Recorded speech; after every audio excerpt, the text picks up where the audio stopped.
മധ്യകാല ഇന്ത്യയുടെ സാമ്പത്തിക സാമൂഹികാവസ്ഥ വിശദമാക്കുന്ന medieval India, society, resource and trade. മധ്യകാല ഇന്ത്യ, സമൂഹം, വിഭവം, വിനിമയം എന്ന പാഠഭാഗത്തിന്റെ പാർട്ട് 1 ക്ലാസ്സിലേക്ക് ഏവർക്കും സ്വാഗതം. മുഗൾ ചക്രവർത്തി ബാബറിന്റെ ഓർമ്മക്കുറിപ്പായ ബാബർനാമയിൽ നിന്നുള്ള ഒരു ഭാഗത്തോടെയാണ് പാഠം ആരംഭിക്കുന്നത്. മധ്യകാല ഇന്ത്യയെക്കുറിച്ച് കുറേയേറെ വിവരങ്ങൾ നമുക്കിതിൽ നിന്ന് മനസ്സിലാക്കാൻ കഴിയും. What is the name of the memoir of Mughal emperor Babur? Mughal ചക്രവർത്തി ബാബറിന്റെ ഓർമ്മക്കുറിപ്പിന്റെ പേരെന്താണ്? ബാബർ നാമ. എന്താണ് ബാബർ നാമ?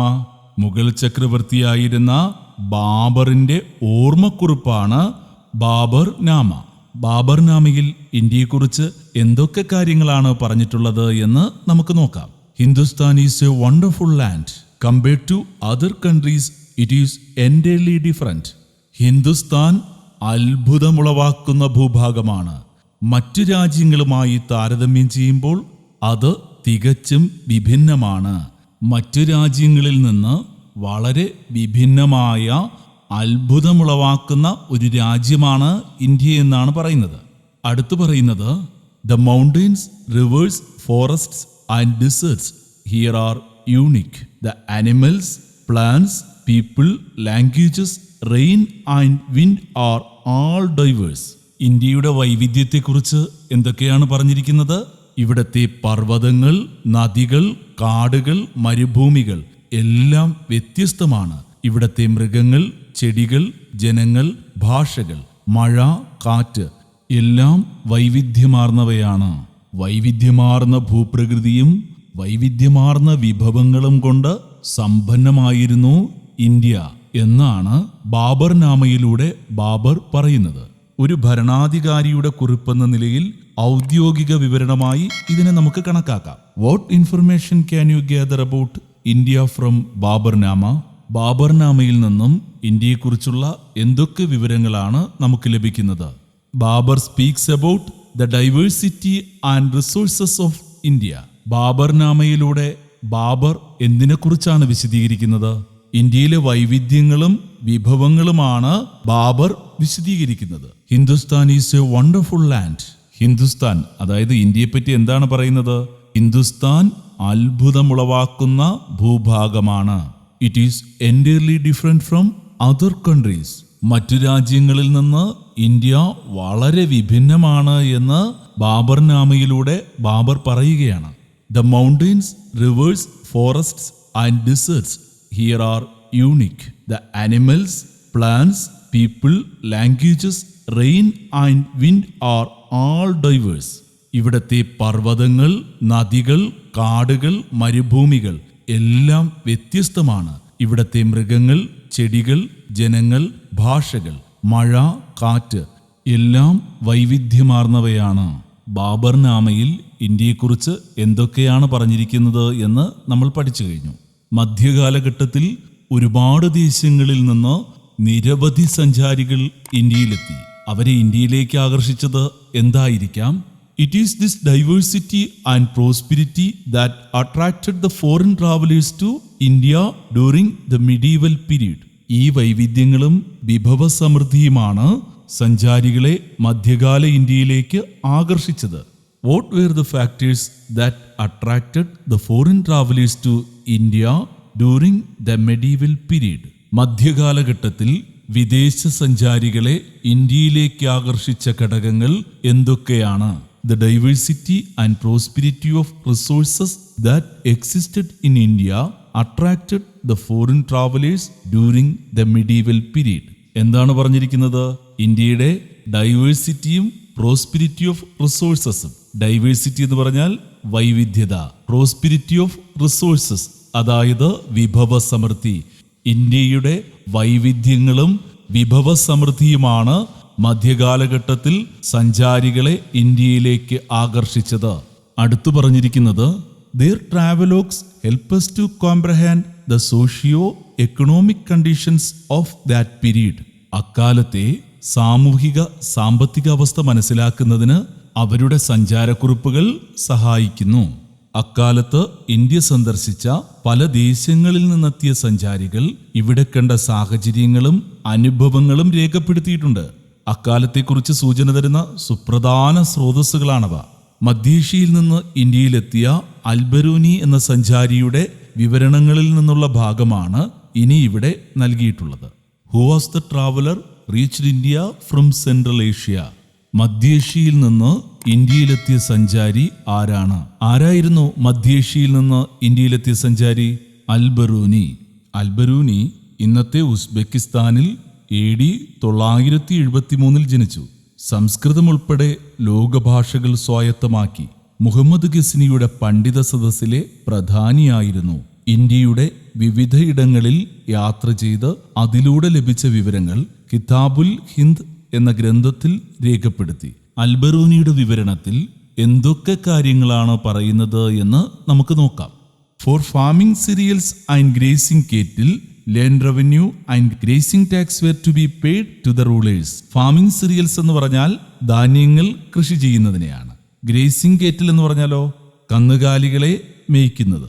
അപ്പോൾ ധാന്യങ്ങൾ കൃഷി ചെയ്യുന്നതിനും കന്നുകാലികളെ മേയ്ക്കുന്നതിനും ഭരണാധികാരികൾക്ക് ഭൂമിക്കരവും മേച്ചിൽക്കരവും കൊടുക്കണമായിരുന്നു. Similarly tax was to be paid on income from trade. അതുമാത്രമല്ല, ഇതുപോലെ തന്നെ കച്ചവട വരുമാനങ്ങളിൽ നിന്നും നികുതി അടയ്ക്കണമായിരുന്നു.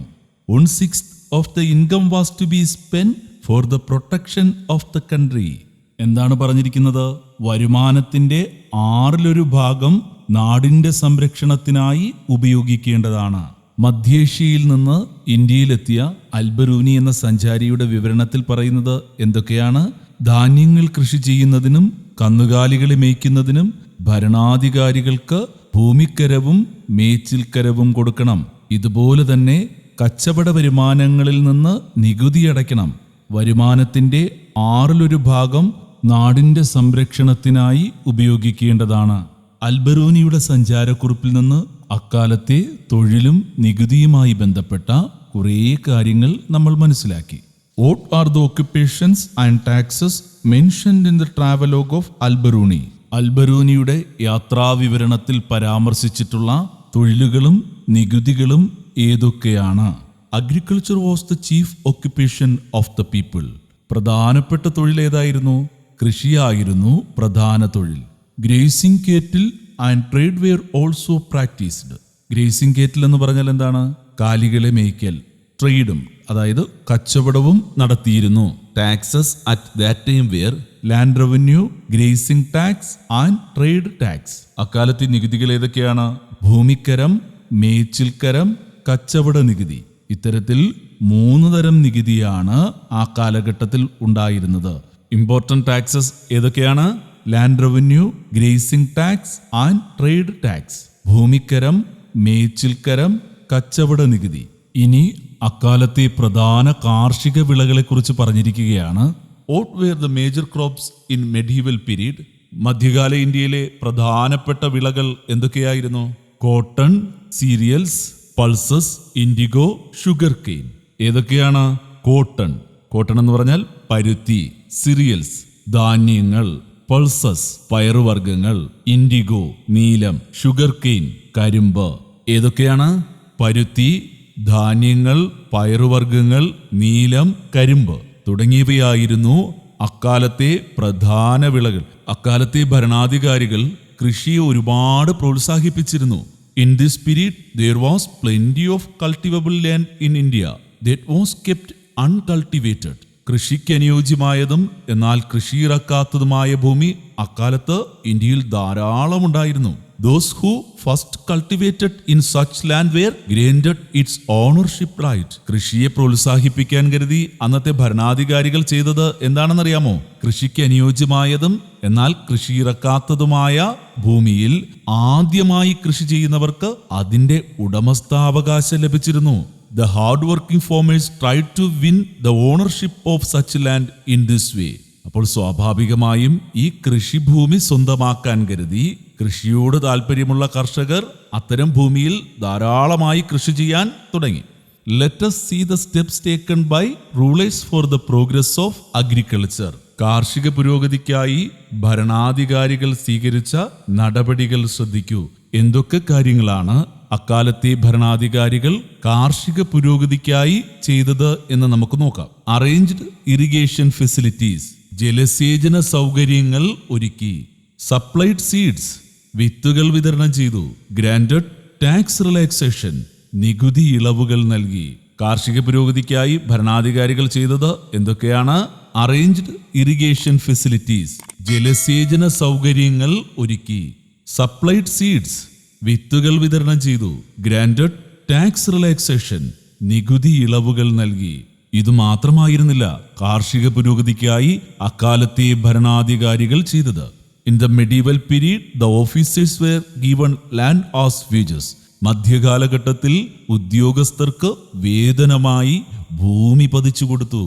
This system was known as iqta during the Sultanate period and jagirdari during the Mughal period. ഈ സമ്പ്രദായം സൽത്തനത്ത് കാലഘട്ടത്തിൽ ഇഖ്ത എന്നും മുഗൾ കാലഘട്ടത്തിൽ ജാഗിർദാരി എന്നും അറിയപ്പെടുന്നു.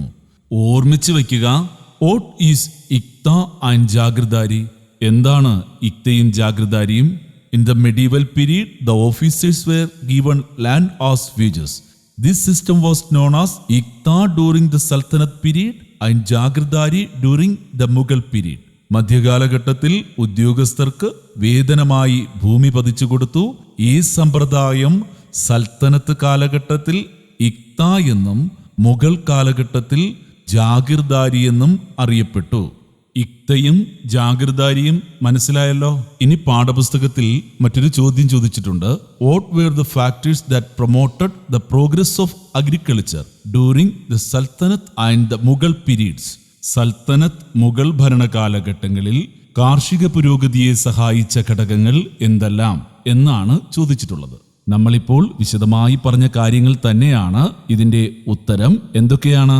In this period, there was plenty of cultivable land in India that was kept uncultivated. കൃഷിക്ക് അനുയോജ്യമായതും എന്നാൽ കൃഷിയിറക്കാത്തതുമായ ഭൂമി അക്കാലത്ത് ഇന്ത്യയിൽ ധാരാളം ഉണ്ടായിരുന്നു. Those who first cultivated in such land were granted its ownership right. കൃഷിക്ക് അനുയോജ്യമായതും എന്നാൽ കൃഷിയിറക്കാത്തതുമായ ഭൂമിയിൽ ആദ്യമായി കൃഷി ചെയ്യുന്നവർക്ക് അതിന്റെ ഉടമസ്ഥാവകാശം ലഭിച്ചിരുന്നു. The hard-working farmers tried to win the ownership of such land in this way. ഇപ്രകാരം കൃഷിഭൂമിയുടെ ഉടമാവകാശം നേടാൻ ഉത്സാഹശീലരായ കർഷകർ ശ്രമിച്ചു. The rulers arranged irrigation facilities. ജലസേചന സൗകര്യങ്ങൾ ഒരുക്കി. Supplied seeds. വിത്തുകൾ വിതരണം ചെയ്തു. And granted tax relaxation. നികുതി ഇളവുകൾ നൽകി. As a result, the agriculture progressed. ഇതിന്റെ ഫലമായി കാർഷിക വൃത്തി പുരോഗതി പ്രാപിച്ചു. അക്കാലത്ത് കാർഷിക പുരോഗതിക്കായി ഭരണാധികാരികൾ ചെയ്ത നടപടികൾ നമ്മൾ മനസ്സിലാക്കി. ഇനി അടുത്തു പറയുന്നത് എന്താണെന്ന് നോക്കാം. In addition to agriculture, many occupations for making agricultural tools existed in villages. What might be they? കൃഷിയോടൊപ്പം കാർഷികോപകരണങ്ങളുടെ നിർമ്മാണവുമായി ബന്ധപ്പെട്ട പല കൈത്തൊഴിലുകളും ഗ്രാമങ്ങളിൽ നിലനിന്നിരുന്നു. അവ എന്തൊക്കെയായിരിക്കാം? Metal work. മെറ്റൽ വർക്ക് എന്ന് പറഞ്ഞാൽ ലോഹപ്പണി. അതോടൊപ്പം വുഡൻ വർക്ക്, മരപ്പണി. മേക്കിംഗ് ഇറിഗേഷണൽ ടൂൾസ്, ജലസേചനവുമായി ബന്ധപ്പെട്ട ഉപകരണങ്ങളുടെ നിർമ്മാണം. മേക്കിംഗ് അഗ്രികൾച്ചറൽ ടൂൾസ്, കാർഷിക ഉപകരണങ്ങളുടെ നിർമ്മാണം. ഇങ്ങനെ കൃഷിയുമായി ബന്ധപ്പെട്ടിട്ടുള്ള നിരവധി കൈത്തൊഴിലുകൾ ഗ്രാമീണ ജനത ചെയ്തിരുന്നു. ഇനി ഈ കാലത്ത് നഗരങ്ങളിലെ ജനങ്ങൾ ചെയ്തിരുന്ന തൊഴിലുകൾ ഏതൊക്കെയാണ് എന്ന് നമുക്ക് നോക്കാം. What were the major occupations in towns during the medieval period? ഏതൊക്കെ തൊഴിലുകളായിരുന്നു മധ്യകാല ഇന്ത്യയിലെ നഗരങ്ങളിൽ നിലനിന്നിരുന്നത്? Weaving and other handicrafts were the major occupations in towns. Weaving. Weaving എന്ന് പറഞ്ഞാൽ എന്താണ്? നെയ്ത്ത്. ഹാൻഡിക്രാഫ്റ്റ്സ്, കൈത്തൊഴിലുകൾ. അപ്പോൾ നെയ്ത്തും കൈത്തൊഴിലുകളുമായിരുന്നു പട്ടണങ്ങളിലെ പ്രധാന തൊഴിൽ. ഗ്രാമങ്ങളിലെയും നഗരങ്ങളിലെയും ജനങ്ങളുടെ പ്രധാന തൊഴിലുകൾ നമ്മൾ പഠിച്ചു കഴിഞ്ഞു. അക്കാലത്തെ പ്രധാന തൊഴിൽ കൃഷിയാണ് എന്ന് നമ്മൾ പഠിച്ചു. ഈ കാർഷിക മേഖല നെയ്ത്തു വ്യവസായത്തിന്റെ വളർച്ചയെ സഹായിച്ചത് എങ്ങനെയെന്നാണ് ഇനി നമുക്ക് പഠിക്കാനുള്ളത്. The cotton, IndiGo and silk produced by the rural folks enriched the textile industry. എന്താണ് കോട്ടൺ? കോട്ടൺ എന്ന് പറഞ്ഞാൽ പരുത്തി. ഇൻഡിഗോ നീലം.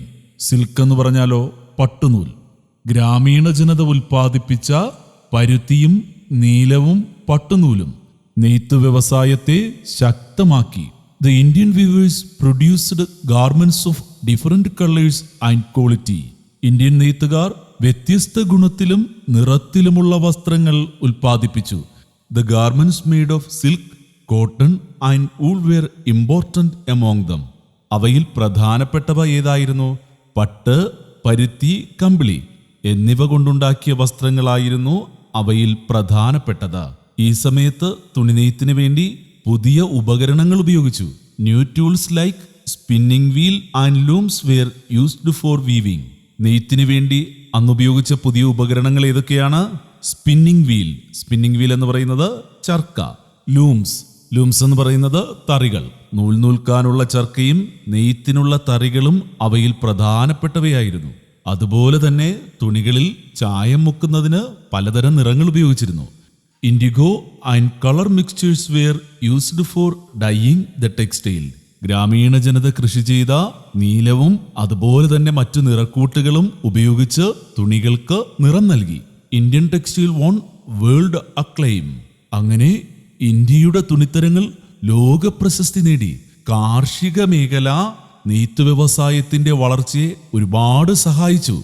കാരണം കാർഷിക മേഖലയിലെ ഉൽപ്പന്നങ്ങളായിരുന്നു നെയ്ത്ത് വ്യവസായത്തിനായി ഉപയോഗിച്ചത്. ഇതുവരെ പറഞ്ഞ കാര്യങ്ങൾ എല്ലാവർക്കും മനസ്സിലായല്ലോ. വീഡിയോ ആവർത്തിച്ച് കാണുക. ആക്ടിവിറ്റികൾ നോട്ട്ബുക്കിൽ എഴുതിയെടുക്കുക. ഈ യൂണിറ്റിന്റെ ആദ്യത്തെ പാർട്ട് ക്ലാസ് അവസാനിക്കുകയാണ്. ഈ യൂണിറ്റിന്റെ തുടർന്നുള്ള ഭാഗവും തുടർ പ്രവർത്തനവുമായി നമുക്ക് അടുത്ത ക്ലാസ്സിൽ കാണാം. ഈ ക്ലാസ് നിങ്ങൾക്ക് ഇഷ്ടപ്പെട്ടു എങ്കിൽ തീർച്ചയായും ലൈക്ക് ചെയ്യുക, ഷെയർ ചെയ്യുക, നിങ്ങളുടെ വിലയേറിയ അഭിപ്രായങ്ങൾ രേഖപ്പെടുത്തുക. ഈ ചാനൽ ആദ്യമായി കാണുന്നവരാണ് എങ്കിൽ ചാനൽ സബ്സ്ക്രൈബ് ചെയ്ത് ബെല്ലൈക്കൺ എനേബിൾ ചെയ്ത് വയ്ക്കുക. അടുത്ത ക്ലാസ്സിൽ നമുക്ക് കാണാം.